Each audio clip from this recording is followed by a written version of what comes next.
Hi guys, video തുടങ്ങുന്നതിന് മുമ്പ് ഒരു ചെറിയ അപ്ഡേറ്റ്. ഞാൻ ഈ വീഡിയോ ഷൂട്ട് ചെയ്യുന്ന സമയത്ത് ഹേസസ് ഹിമനേസ് ഒരു കേരള ബ്ലാസ്റ്റേഴ്സ് പ്ലെയർ ആയിരുന്നു.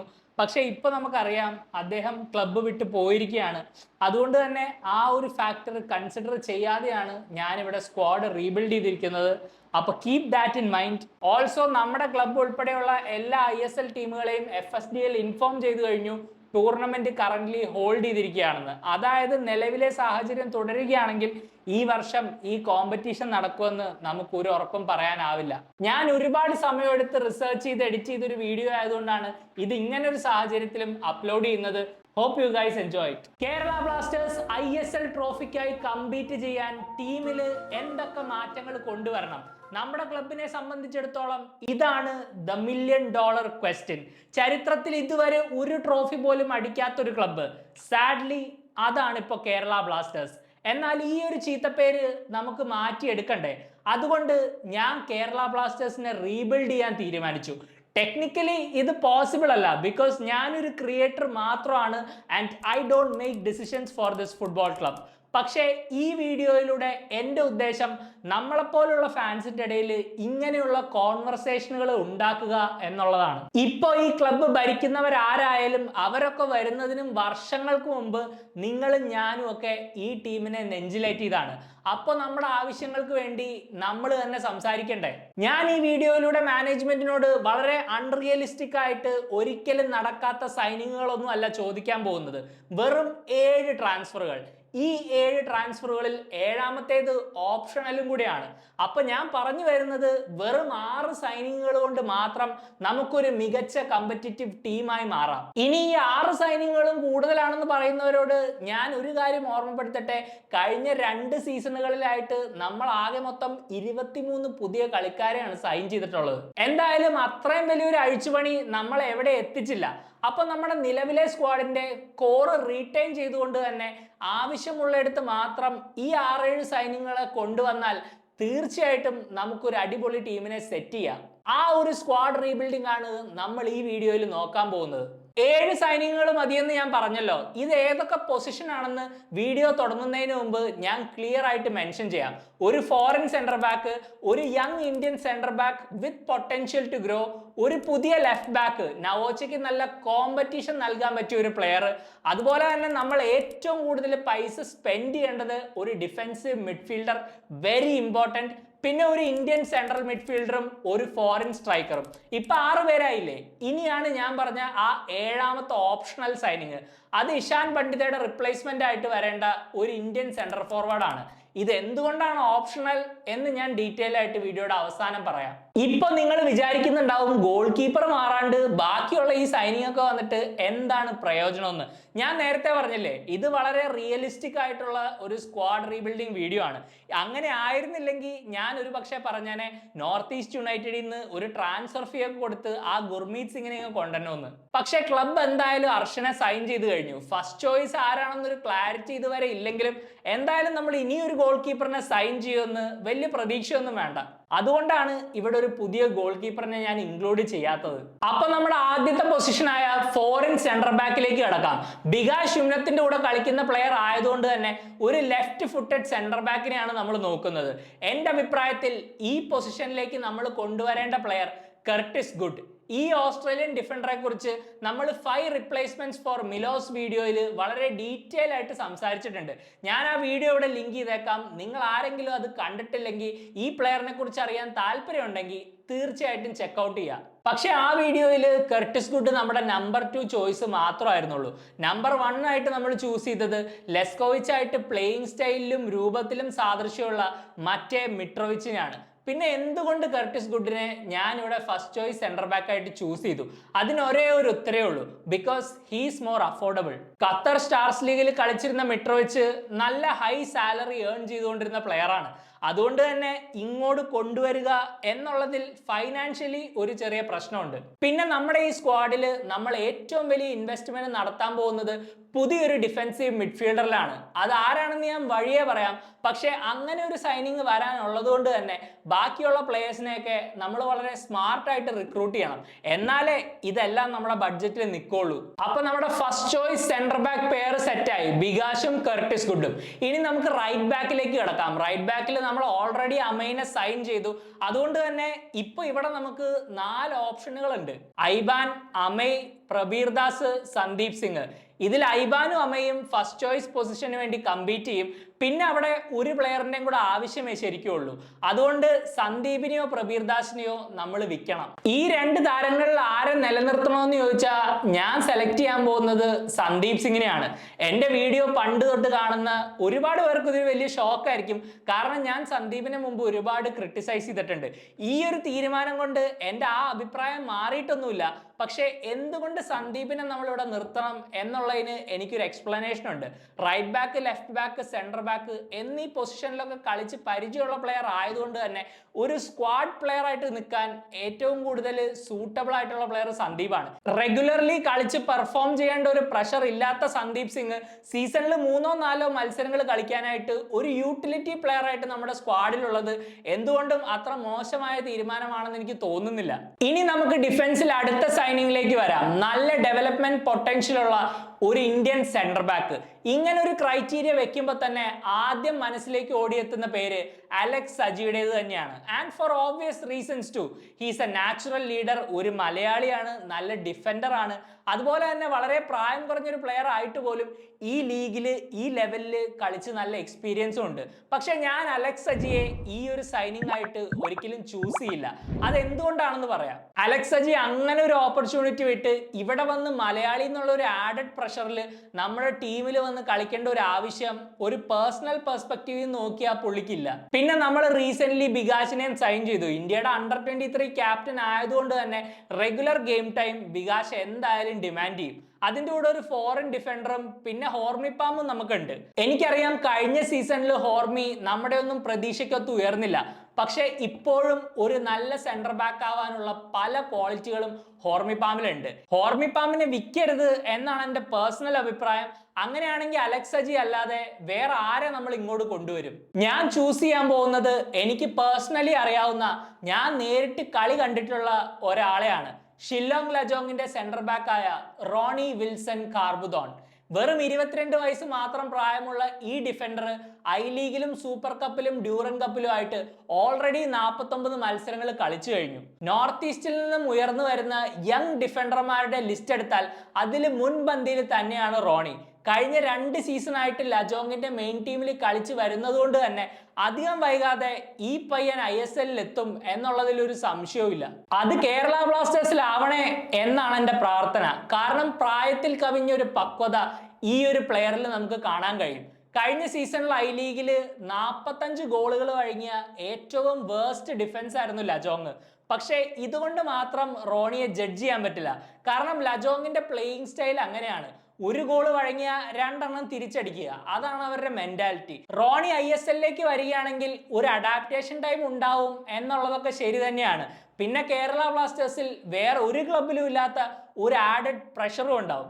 പക്ഷേ പ്യുവർലി ടാലന്റും പൊട്ടൻഷ്യലും വെച്ച് നോക്കുകയാണെങ്കിൽ ഈ ഒരു സൈനിങ്ങിൽ എനിക്ക് ഒരുപാട് കോൺഫിഡൻസ് ഉണ്ട്. അതുകൊണ്ട് തന്നെ വേറൊരു ISL ടീം റോണിയെ സ്വന്തമാക്കുന്നതിന് മുമ്പ് മാനേജ്മെന്റ് പ്ലീസ്. ഇനി നമുക്ക് ലെഫ്റ്റ് ബാക്കിലേക്ക് വരാം. ഇവിടെ നമുക്കുള്ള ഓപ്ഷൻസ് നവോച്ച, സഹീഫ്, രാകേഷ്, പിന്നെ ഐബാനും ബികാഷ് സിംഗിനും ഒക്കെ ആവശ്യം വന്നാൽ നമുക്ക് അവിടെ ഉപയോഗിക്കാം. പക്ഷേ നമ്മൾ പ്യുവർ ലെഫ്റ്റ് ബാക്സിനെ കുറിച്ചാണ് സംസാരിക്കുന്നത്. അപ്പൊ നവോച്ച, സഹീഫ്, രാകേഷ്. ഇതിൽ രാകേഷ് തിരിച്ച് വീണ്ടും ലോൺ അടിസ്ഥാനത്തിൽ പഞ്ചാബിലേക്ക് പോവും എന്നുള്ള വാർത്തകൾ നമ്മൾ കേട്ടു. അതുപോലെ തന്നെ ഒരു ലോൺ ട്രാൻസ്ഫർ സഹീഫിനും ചിലപ്പോൾ ഒരുപാട് ഗുണം ചെയ്തേക്കാം. റെഗുലർ ആയിട്ട് ഗെയിം ടൈം കിട്ടാൻ ISL അങ്ങനെ ഒരു അവസരം ഉണ്ടോ എന്ന് എനിക്ക് ഡൗട്ടാണ്. പക്ഷെ ഒരു ഐ ലീഗ് ക്ലബ് ആണെങ്കിൽ പോലും അവിടെ പോയി റെഗുലർ ആയിട്ട് എല്ലാ മത്സരവും കളിക്കാനുള്ള ഒരു അവസരം ഈ പ്ലെയറിന് വലിയൊരു അഡ്വാൻറ്റേജ് ആയി മാറും. ഇപ്പൊ റീസെന്റ് ഇന്ത്യ അണ്ടർ 23 ലെവലിൽ റെപ്രസെന്റ് ചെയ്ത സഹീഫിനെ ഒരു ലോണിന് വിടണം എന്ന് പറഞ്ഞ ആ ഒരു അഭിപ്രായത്തിനോട് നിങ്ങൾ പലരും യോജിക്കില്ലെന്ന് എനിക്കറിയാം. പക്ഷെ എന്നാലും കരിയറിന്റെ ഈ ഒരു സ്റ്റേജിൽ സഹീഫിന് റെഗുലർ ഫുട്ബോൾ ആവശ്യമാണ്. ഇവിടെ നവോച്ചയായിട്ട് കമ്പീറ്റ് ചെയ്ത് അങ്ങനെ ഒരു സ്ഥാനം സഹീഫിന് പിടിച്ചെടുക്കാനാവുമോ എന്ന് എനിക്ക് ചെറിയൊരു സംശയമുണ്ട്. അപ്പൊ പിന്നെ നവോച്ചയ്ക്ക് കോമ്പറ്റീഷൻ നൽകാനായിട്ട് ലെഫ്റ്റ് ബാക്ക് കളിക്കാൻ കഴിവുള്ള ആരെ നമുക്ക് ഇങ്ങോട്ട് കൊണ്ടുവരാൻ പറ്റും? ഇതിനായിട്ട് ഞാൻ ആദ്യം ISL തന്നെ 3 കളിക്കാരെ നോക്കി. നോർത്ത് ഈസ്റ്റ് യുണൈറ്റഡിന്റെ ഭുവാൻ താങ്ലൂൻ സാംതെ, ഹൈദരാബാദിന്റെ പരാഗ് ശ്രീവാസ്, അതുപോലെ തന്നെ മോഹൻ ബഗാനിലെ അമൻദീപ്.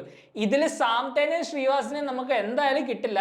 കാരണം അവരവരുടെ ടീമുകളുടെ വളരെ ഒഴിച്ചുകൂടാനാവാത്ത ഘടകങ്ങളാണ്. പിന്നുള്ള ഓപ്ഷൻ അമൻദീപ് ആണ്. സൂപ്പർ കപ്പിൽ നമുക്കെതിരെ അമൻദീപ് നല്ലോണം കളിച്ചെങ്കിലും ഈ ഒരു ലെവലിൽ സഹീഫിന്റെ അത്ര പോലും എക്സ്പീരിയൻസ് അമൻദീപിനില്ല.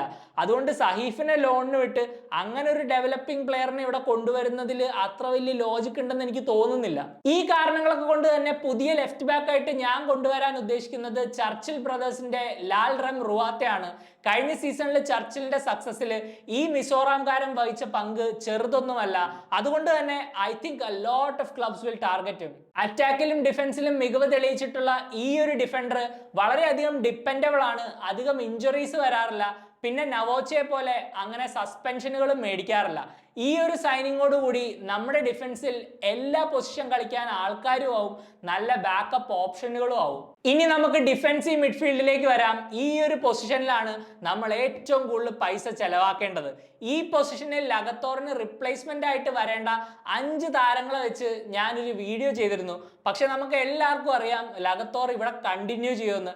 അതുകൊണ്ട് തന്നെ ഈ ഒരു വലിയ തുക നമ്മളൊരു ഇന്ത്യൻ താരത്തിൽ സ്പെൻഡ് ചെയ്യണമെന്നാണ് എൻ്റെ അഭിപ്രായം. അതാരാണെന്ന് നിങ്ങൾക്ക് എല്ലാവർക്കും അറിയാം. അതിന് ഒരേ ഒരു ഉത്തരമേ ഉള്ളൂ, വേറെ ചോദ്യങ്ങളൊന്നുമില്ല. നിഖിൽ പ്രഭു. ഈ ഒരു തീരുമാനത്തെ കുറിച്ച് ഞാൻ അധികം എക്സ്പ്ലെയിൻ ചെയ്യേണ്ട ഒരു ആവശ്യമില്ലെന്ന് തോന്നുന്നു. ഇന്ത്യൻ ഫുട്ബോളിലെ ഒരു ഹോട്ട് കേക്ക് ആണ് ഇപ്പൊ നിഖിൽ പ്രഭു. നിങ്ങൾ തന്നെ ഒന്ന് ആലോചിച്ച് നോക്കിയേ. ടോളായ, ഫിസിക്കലി ഡോമിനന്റ് ആയ, ബോൾ നല്ലോണം ക്യാരി ചെയ്യാൻ കഴിവുള്ള, വളരെ യങ് ആയ ഒരു ഡിഫൻസീവ് മിഡ്ഫീൽഡർ. ഇതിൽ കൂടുതൽ എന്ത് വേണം? എനിക്ക് തോന്നുന്നത് മുംബൈ സിറ്റി എന്തായാലും ഈ പ്ലെയറിനെ മേടിക്കാൻ ശ്രമിക്കും. കാരണം അവർക്കും ഇതുപോലെ ഒരു പ്ലെയർ ആവശ്യമാണ്. അതാണ് ഞാൻ പറഞ്ഞത്, ഈ സൈനിങ്ങിലായിട്ട് നമ്മൾ കാശ് വാരി എറിയേണ്ടി വരുമെന്ന്. ഈ ഒരു കോമ്പറ്റീഷൻ ബീറ്റ് ചെയ്തുകൊണ്ട് നമുക്ക് നിഖിൽ പ്രഭുവിനെ സൈൻ ചെയ്യാനായാൽ it gives us a brilliant platform. നമ്മുടെ ഡിഫൻസീവ് മിഡ്ഫീൽഡർ ഒന്ന് ഡ്രോപ്പ് ഇൻ ചെയ്യുകയാണെങ്കിൽ അവിടെ 3 അടിപൊളി താരങ്ങൾ വരും. Curtis Good, Nikhil Prabhu, Bikash. ഇവർ 3 പേർക്ക് നല്ല ബോൾ പ്ലേയിങ് എബിലിറ്റി ഉണ്ട്, അത്യാവശ്യം ഇന്റലിജന്റ് ആണ്, നല്ലോണം ഫിസിക്കലി ഡോമിനേറ്റിംഗും ആണ്. ഐബാനൊന്നും ശരിക്കും കഴിഞ്ഞ വർഷം ഇങ്ങനൊരു പ്ലാറ്റ്ഫോം കിട്ടിയിട്ടില്ല. അവർക്കൊക്കെ ഡിഫൻസീവ് ഡ്യൂട്ടിയും അറ്റാക്കിംഗ് ഡ്യൂട്ടിയും ഒക്കെ ബാലൻസ് ചെയ്യാനുള്ള ഒരു വലിയ ബുദ്ധിമുട്ടുണ്ടായിരുന്നു. പക്ഷേ ഈ 3 പ്ലേയേഴ്സ് ആ സെൻട്രൽ ഏരിയയിൽ വരികയാണെങ്കിൽ അത് നമ്മുടെ ഫുൾ ബാക്സിനെ ഒരുപാട് സൂട്ട് ചെയ്യും. ആൻഡ് കാറ്റല എന്നൊരു മാനേജറിന് യൂഷ്വലി ഫുൾ ബാക്സിൽ ഡിപ്പെൻഡ് ചെയ്ത് കളിക്കുന്ന ഒരു സ്ട്രാറ്റജി ഉണ്ട്. ചിലപ്പോൾ ഇങ്ങനെ ഒരു സൈനിങ് നമ്മുടെ ടീമിന്റെ അറ്റാക്കിന്റെ ഔട്ട്ലുക്കേ മാറ്റും. പിന്നെ നിഖിൽ പ്രഭുവിന് ബാക്കപ്പ് ആയിട്ട് നമുക്ക് ഡിഫൻസീവ് മിഡ്ഫീൽഡിൽ ലഗത്തോറിനെയും ഫ്രെഡിനെയും യോഹെംബേനെ ഒക്കെ ഉപയോഗിക്കാം. അപ്പൊ ആ ഒരു പൊസിഷനിൽ അത്യാവശ്യം നല്ലൊരു ക്വാളിറ്റി ഓപ്ഷനും ഇനഫ് ബാക്കപ്സും നമുക്ക് കിട്ടി. ഇനി നമ്മുടെ മിഡ്ഫീൽഡിൽ 2 പൊസിഷനും കൂടെ ഉണ്ട്. അതിലൊരെണ്ണം എഡ്രിയൻ ലൂണ. അതിൽ ആർക്കും സംശയമൊന്നുമില്ലല്ലോ, സംശയം ഉണ്ടാവാൻ പാടില്ല. പിന്നുള്ള മിഡ്ഫീൽഡ് പൊസിഷനിലേക്ക് നമുക്ക് നിലവിൽ 3 ഓപ്ഷനുകളാണുള്ളത്: വിപിൻ, അസർ, ദാനിഷ് ഫറൂഖ്. ഇതിൽ വിപിനും അസറും എന്തായാലും ടീമിലുണ്ടാവും. പക്ഷെ നമുക്ക് ശരിക്കും ഈ ഒരു റോളിൽ ആവശ്യം മിഡ്ഫീൽഡിൽ നിന്നും ഗോളുകളും അസിസ്റ്റുകളും കോൺട്രിബ്യൂട്ട് ചെയ്യാൻ കഴിവുള്ള ഒരു ഇന്ത്യൻ താരത്തെയാണ്. ശരിക്കും ദാനിഷ് ഫറൂഖിനെ നമ്മൾ സൈൻ ചെയ്തപ്പോൾ ആ ഒരു റോളായിരിക്കും പുള്ളി ഫുൾഫിൽ ചെയ്യുക എന്നായിരുന്നു നമ്മുടെ എല്ലാവരുടെയും പ്രതീക്ഷ. കാരണം റിയൽ കശ്മീരിൽ പുള്ളി അങ്ങനെ ഒരു റോളാണ് കളിച്ചത്. കുറച്ചുകൂടി ഒരു അറ്റാക്കിംഗ് മിഡ്ഫീൽഡർ ആയിട്ടും ഈവൻ വൈഡ് ആയിട്ട് കളിച്ചെങ്കിൽ പോലും ഒരു സെക്കൻഡ് സ്ട്രൈക്കർ ആയിട്ടും കളിച്ചിട്ടുണ്ട്. എന്നാലും ഗോളുകളും അസിസ്റ്റുകളും എപ്പോഴും കണ്ടിന്യൂസ് ആയിട്ട് കോൺട്രിബ്യൂട്ട് ചെയ്തിരുന്നു. പക്ഷേ the reality is that Kerala ബ്ലാസ്റ്റേഴ്സിൽ ദാനിഷിന് ആ ഒരു റോള് ഫുൾഫിൽ ചെയ്യാനായിട്ടില്ല. 29 വയസ്സ് കഴിഞ്ഞതുകൊണ്ട് തന്നെ ഇനി അങ്ങോട്ട് വലിയൊരു ഡെവലപ്മെന്റ് ഒന്നും ദാനിഷിൽ നിന്ന് ഞാൻ പ്രതീക്ഷിക്കുന്നില്ല. അപ്പൊ എന്തായാലും നമുക്ക് ഒരു റിപ്ലേസ്മെന്റ് ആവശ്യമല്ലേ? എൻ്റെ കയ്യിൽ ഇതിന് പറ്റിയ ഒരാളുണ്ട്. 27 വയസ്സുകാരനായ ഷില്ലോങ് ലജോങ് ക്യാപ്റ്റൻ ഹാർഡി നോങ്ബ്രി. ലജോങ്ങിന്റെ ക്യാപ്റ്റൻ ആയതുകൊണ്ട് തന്നെ ഒരു നാച്ചുറൽ ലീഡർഷിപ്പ് ക്വാളിറ്റി ഈ പ്ലെയറിലുണ്ട്. ഡിയേഗോ ഗോൺകാൽവസും റെനാൻ പൗളിനിയോ ഒക്കെ ഉള്ള ടീമിന്റെ ക്യാപ്റ്റനാണ് 27 വയസ്സുകാരൻ. അപ്പൊ തീർച്ചയായിട്ടും അതിൽ നിന്ന് നമുക്കൊരു കാര്യം മനസ്സിലാക്കാം, തന്റെ പെർഫോമൻസുകൾ കൊണ്ട് ടീമിനെ ലീഡ് ചെയ്യുന്ന ഒരു പ്ലെയർ ആണ് നോങ്ബ്രി എന്ന്. കേരള ബ്ലാസ്റ്റേഴ്സിൽ 60 മത്സരങ്ങൾ കൊണ്ട് ദാനിഷ് നേടിയ 9 ഗോൾ കോൺട്രിബ്യൂഷൻസ് കഴിഞ്ഞ ഒറ്റ സീസണിൽ നോംബ്രി ലജോങ്ങിന് വേണ്ടി നേടി. എനിക്കറിയാം ISL-ഉം ഐ ലീഗും തമ്മിൽ വലിയ ഡിഫറൻസ് ഉണ്ടെന്നൊക്കെ നമുക്ക് വേണമെങ്കിൽ ഇവിടെ വാദിക്കാം. പക്ഷേ ഐ ലീഗിലും ISL-ലും കളിക്കുന്ന ഇന്ത്യൻ പ്ലേയേഴ്സിന്റെ ക്വാളിറ്റിയിൽ നമ്മൾ എല്ലാവരും വിചാരിക്കുന്ന പോലെ അങ്ങനെ ആനയാടും തമ്മിലുള്ള വലിയ ഡിഫറൻസ് ഒന്നും ശരിക്കും ഇല്ല. പലർക്കും ഐ ലീഗിൽ നിന്ന് ഇവിടെ അവസരം കിട്ടിയാൽ അവർ കളിക്കുക തന്നെ ചെയ്യും. പിന്നെ ISL-ൽ നിന്ന് നമുക്ക് കൺസിഡർ ചെയ്യാവുന്ന വളരെ ഈസി ആയിട്ട് അവൈലബിൾ ആയിരുന്ന കുറച്ച് ഓപ്ഷൻസുകൾ ഉണ്ട്. അമർജിത് സിംഗ്, ഹിതേഷ് ശർമ്മ, അവരെയൊക്കെ വെച്ച് നോക്കുമ്പോൾ തീർച്ചയായിട്ടും നോംബ്രി ഒരു ബെറ്റർ ഓപ്ഷൻ ആണെന്ന് ഞാൻ ഉറച്ചു വിശ്വസിക്കുന്നുണ്ട്. ഇതോടുകൂടി നമ്മുടെ മിഡ്ഫീൽഡ് സെറ്റായി. ഡിഫൻസീവ് മിഡ്ഫീൽഡേഴ്സ് ആയിട്ട് നിഖിൽ പ്രഭു, ലഗത്തോർ, ഫ്രെഡി യൊഹെംബ. സെൻട്രൽ മിഡ്ഫീൽഡിൽ വിപിൻ, അസർ, ലൂണ, നോംബ്രി. യു ടീമിൽ നിന്ന് എബിൻ ദാസിനെ കൂടെ പ്രൊമോട്ട് ചെയ്ത് കഴിഞ്ഞാൽ 3 പൊസിഷനിലായിട്ട് 9 ഓപ്ഷൻസ്, വിച്ച് ഇസ് ബ്രില്യൻറ്റ്. അടുത്തത് നമ്മൾ നോക്കാൻ പോകുന്നത് വിങ്ങേഴ്സിനെയാണ്. ഇവിടെ ബേസിക്കലി നമുക്ക് പുതിയൊരു സൈനിങ്ങിന്റെ ആവശ്യമില്ല. പക്ഷേ 1-2 പ്ലേയേഴ്സിനെങ്കിലും നമ്മൾ വിൽക്കേണ്ടി വരും. Because we have too many options. ഇതിനോടകം തന്നെ സൗരവ് മണ്ഡല് ക്ലബ്ബ് വിട്ടു എന്നുള്ള വാർത്തകൾ കൺഫേം ആയിട്ടുണ്ട്. അതുപോലെ തന്നെ ബ്രൈസ് മിറാൻഡയും ബികാഷ് സിംഗും ക്ലബ്ബ് വിടുമെന്നാണ് എനിക്ക് തോന്നുന്നത്. ഇതിൽ ബികാഷിനെ വേണമെങ്കിൽ നമുക്കൊരു ക്വാളിറ്റി സ്ക്വാഡ് പ്ലെയർ ആയിട്ട് യൂസ് ചെയ്യാം. പക്ഷെ ഞാൻ എവിടേക്കോ കണ്ടിന്യൂസ് ആയിട്ട് നമ്മൾ ഫറൂഖ് ചൗധരിയിൽ ഇൻട്രസ്റ്റഡ് ആണ് എന്നുള്ള വാർത്തകൾ ഇങ്ങനെ വീണ്ടും വീണ്ടും വീണ്ടും വായിച്ചുകൊണ്ടിരിക്കുകയാണ്. അങ്ങനെ ഒരു പുതിയ വിങ്ങർ നമ്മുടെ ക്ലബിലേക്ക് വന്നാൽ പിന്നെ അവിടെ ബികാഷിന് വലിയ റോളൊന്നുമില്ല. അതുകൊണ്ട് തന്നെ പുതിയൊരു ക്ലബിലേക്ക് പോകാനാണ് സാധ്യത. ഒരു നല്ല പ്ലെയർ ആയതുകൊണ്ട് തന്നെ I'm hoping he stays in the ISL തന്നെ ഒരു നല്ല അവസരം കിട്ടുകയാണെങ്കിൽ ബികാഷ് കണ്ടിന്യൂ ചെയ്യണം. ലെഫ്റ്റ് വിങ്ങിൽ അപ്പൊ നമുക്കുള്ള ഓപ്ഷൻസ് നോവ, ഐമൻ, അമാവിയ, പിന്നെ ഫറൂഖ് ചൗധരി വന്ന ഫറൂഖും. റൈറ്റ് വിങ്ങിൽ നിഹാലും കോറു സിംഗും, പിന്നെ വേണമെങ്കിൽ അമാവിയയ്ക്കും അവിടെ കളിക്കാം. അപ്പൊ പിന്നെ 2 വിങ്ങിലും ആവശ്യത്തിനുള്ള ഓപ്ഷൻസ് നമുക്കായി. നമ്മുടെ സ്ക്വാഡ് കംപ്ലീറ്റ് ആവാൻ ഇനി വേണ്ടത് ഒരു ഫോറിൻ സ്ട്രൈക്കറും നേരത്തെ ഞാൻ പറഞ്ഞ പോലെ തന്നെ ഇഷാൻ പണ്ഡിതയുടെ റിപ്ലേസ്മെന്റ് ആയ ആ ഒരു ഓപ്ഷണൽ സൈനിങ്ങും. ഇതിൽ പെപ്രയ്ക്ക് പകരക്കാരനായി വരേണ്ട ഫോറിൻ സ്ട്രൈക്കറായിട്ട് ഞാൻ ചൂസ് ചെയ്യാൻ പോകുന്നത് പീറ്റർ ഷലുലീലിനെയാണ്. എന്തുകൊണ്ട് ഷലുലീൽ എന്ന് ഞാൻ എക്സ്പ്ലെയിൻ ചെയ്യാം. നമുക്ക് യൂറോപ്പിൽ നോക്കിയാൽ വേണമെങ്കിൽ വേറെ പല സ്ട്രൈക്കേഴ്സിനെയും കിട്ടിയേക്കാം. പക്ഷേ ഷലുലീലിന്റെ ഗോൾ സ്കോറിംഗ് ഇൻസ്റ്റിങ്ക്റ്റ് ആണ് ഈ പ്ലെയറിനെ ചൂസ് ചെയ്യാൻ എന്നെ പ്രേരിപ്പിച്ചത്. സൗത്ത് ആഫ്രിക്കൻ ലീഗ് യൂറോപ്യൻ ലീഗുകളുടെ അത്രയും കോമ്പറ്റീറ്റീവോ സ്ട്രോങ്ങോ ഒന്നും അല്ലെങ്കിലും ഏതൊരു ലീഗിലും കൺസിസ്റ്റന്റ് ആയിട്ട് ഇത്രമാത്രം ഗോളുകൾ അടിക്കണമെങ്കിൽ ഒരു പ്ലെയറിന് ആ ഒരു ഇൻസ്റ്റിങ്ക്റ്റ് ഉണ്ടായിരിക്കണം. ഗോൾ എവിടെയാണ് ബോള്, എവിടെയാണ് ഓപ്പർച്യൂണിറ്റി എന്നൊക്കെ സെൻസ് ചെയ്യാനുള്ള ഒരു നാച്ചുറൽ ഗോൾ സ്കോറിംഗ് എബിലിറ്റി. ഈ ഒരു എബിലിറ്റി തീർച്ചയായിട്ടും ഷലുലീലിലുണ്ട്. അങ്ങനെ ഒരു എബിലിറ്റി ഇല്ലായിരുന്നെങ്കിൽ പുള്ളി ഇത്രമാത്രം ഗോൾ സ്കോറിംഗ് റെക്കോർഡുകൾ ആ ഒരു ലീഗിൽ സൃഷ്ടിക്കില്ലായിരുന്നു. എങ്ങനെ എവിടെ എപ്പോ ഒരു ഗോൾ അടിക്കാം, ആ ഗോൾ അടിക്കണമെങ്കിൽ താൻ തന്നെ എങ്ങനെ പൊസിഷൻ ചെയ്യണം എന്നൊക്കെ വ്യക്തമായ ധാരണയുള്ള ഒരു പ്ലെയർ ആണ് ഈ ഷലുലീൽ. ഇനി എന്തുകൊണ്ടാണ് ഇഷാൻ പണ്ഡിതയുടെ റിപ്ലേസ്മെന്റ് ഓപ്ഷണൽ ആണെന്ന് ഞാൻ പറഞ്ഞത്? Because we have Sreekuttan. Super കപ്പിൽ നമ്മൾ ശ്രീകുട്ടന്റെ പെർഫോമൻസ് കണ്ടതാണ്. അതുകൊണ്ട് തന്നെ പേഴ്സണലി ഈ പ്ലെയറിന് അടുത്ത വർഷം ഇവിടെ ഒരു ഡീസന്റ് അവസരം ലഭിക്കണം എന്ന് തന്നെയാണ് എൻ്റെ ആഗ്രഹം. പക്ഷെ ഇതിനെക്കുറിച്ച് ഞാൻ കുറച്ചുകൂടെ ചിന്തിച്ചപ്പോൾ ഈ ഹിമനേസും ഷലുലീലും മെയിൻ സ്ട്രൈക്കേഴ്സ് ആയിട്ടുള്ളപ്പോൾ ആര് ബാക്കപ്പ് സെന്റർ ഫോർവേഡായി വന്നാലും അവർക്ക് അവസരങ്ങൾ വളരെ ചുരുക്കമായിരിക്കും. അപ്പൊ പിന്നെ വെറും 20 വയസ്സ് മാത്രം പ്രായമുള്ള ഈ ശ്രീകുട്ടന്റെ ഡെവലപ്മെന്റിന് അതൊരു വലിയ ബാധ്യതയാവില്ലേ? അങ്ങനെ ഒരു പ്രശ്നം ഇതിൽ ഒളിഞ്ഞു കിടക്കുന്നത് കൊണ്ട് തന്നെ നമുക്ക് 3 പ്ലേയേഴ്സിനെയും കൂടെ കൺസിഡർ ചെയ്യാം. ചർച്ചിൽ ബ്രദേഴ്സിന്റെ അനിൽ ഗാവോങ്കർ, ഷില്ലോങ് ലജോങ്ങിന്റെ ഫ്രാങ്കി ബുവാം, ഐസ്വാൾ FC-യുടെ സാമുവൽ ലാൽമോൻ പൂയ. ഈ 3 പ്ലേയേഴ്സും 3 ഡിഫറെന്റ് പ്രൊഫൈലിലുള്ള ആൾക്കാരാണ്. നാച്ചുറലി ഒരു സെന്റർ ഫോർവേഡ് ആയ ഗാവോങ്കർ പക്ഷേ കഴിഞ്ഞ വർഷം ചർച്ചിൽ ബ്രദേഴ്സിന് വേണ്ടി ഒരു വിങ്ങർ അല്ലെങ്കിൽ ഒരു വൈഡ് മിഡ്ഫീൽഡർ എന്ന റോളിലാണ് കളിച്ചത്. 15 ലീഗ് മത്സരങ്ങളിൽ 4 അസിസ്റ്റും 1 ഗോളും നേടി. ലാൽമോൻ പൂയയും ഒരു സെന്റർ ഫോർവേഡ് ആണെങ്കിൽ കൂടി കഴിഞ്ഞ സീസൺ ഐസ്വാളിന് വേണ്ടി ഒരു സെൻട്രൽ മിഡ്ഫീൽഡർ ആയിട്ടാണ് പുള്ളി കളിച്ചത്. എന്നിട്ടും പക്ഷേ 4 അസിസ്റ്റും 2 ഗോളുകളും നേടാൻ സാധിച്ചു. ഷില്ലോങ് ലജോങ്ങിന് വേണ്ടി കഴിഞ്ഞ സീസണിൽ 6 ഗോളുകളും 2 അസിസ്റ്റ് നേടിയ ഫ്രാങ്കി ബുവമാണ് ഇതിലെ ഏറ്റവും എക്സൈറ്റിംഗ് ഓപ്ഷൻ. ഈ 3 പേരിൽ ആരെ വേണമെങ്കിലും നമുക്കൊരു ബാക്കപ്പ് സെന്റർ ഫോർവേഡ് ആയിട്ട് ആവശ്യമുണ്ടെങ്കിൽ ഉപയോഗിക്കാം.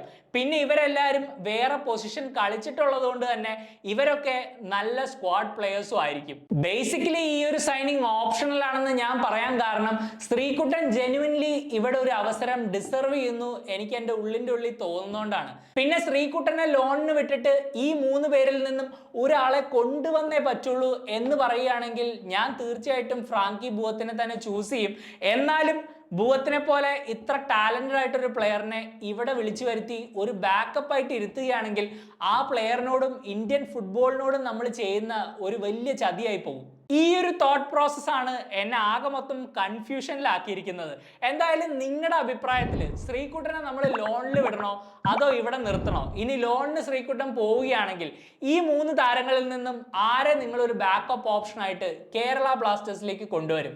അതുപോലെ തന്നെ നിങ്ങളുടെ കേരള ബ്ലാസ്റ്റേഴ്സ് റീബിൽഡിങ്ങിന് ശേഷമുള്ള ഫുൾ സ്ക്വാഡ് നിങ്ങൾ കമന്റ് ബോക്സിൽ മെൻഷൻ ചെയ്യുക. പുതിയൊരു വീഡിയോ ആയിട്ട് എന്തായാലും ഞാൻ വീണ്ടും വരാം. അപ്പോൾ താങ്ക്സ് ഫോർ വാച്ചിങ്.